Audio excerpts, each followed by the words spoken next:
Hi everyone, I'm Joanna Puyan. I'm a Siomai King Food Hub owner sa San Jose del Monte, Bulacan.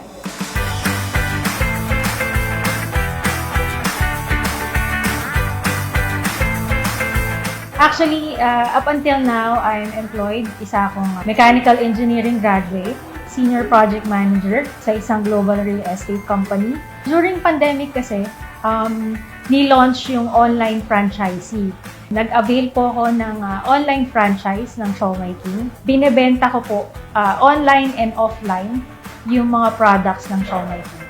As an engineer, syempre, alam natin, quality is important. Napag-alaman ko na si Siomai King, meron siyang sariling commissary, which is ISO certified ang factory niya. And then, syempre, FDA approved yung mga products. So, yan yung isang reason bakit napili ko talaga si Siomai King. Gusto kong magkaroon ng extra income on top of the salary that I'm getting. So, ang ginawa ko is nag-decide akong mag-business para on the side, meron akong additional income. Pork siomai talaga ang pinakamabenta at asado siopaw. Number 1 po yan sa food hub po namin. On an average, syempre, hindi naman araw-araw malaki yung kita. But there are times na malaki yung kita. So, we're earning siguro around 30,000 to 60,000 per month. While having this business, nagkakaroon kami ng naitatabi ba?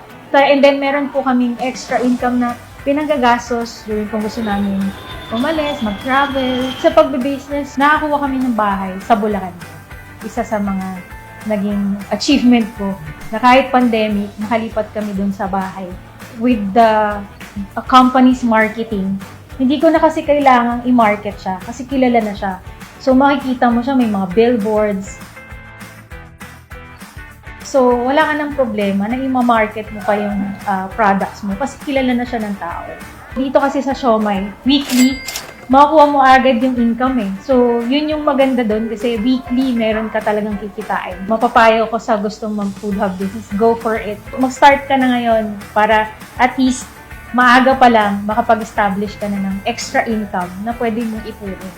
So, ini-invite ko po anyone na mag-order sa aming food hub. Visit niyo po kami. We're located at Petron Gas Station, Quirino Highway, San Jose del Monte, Bulacan. Again, I'm Joanna Puyan, isang Siomai King Food Hub owner sa San Jose del Monte, Bulacan.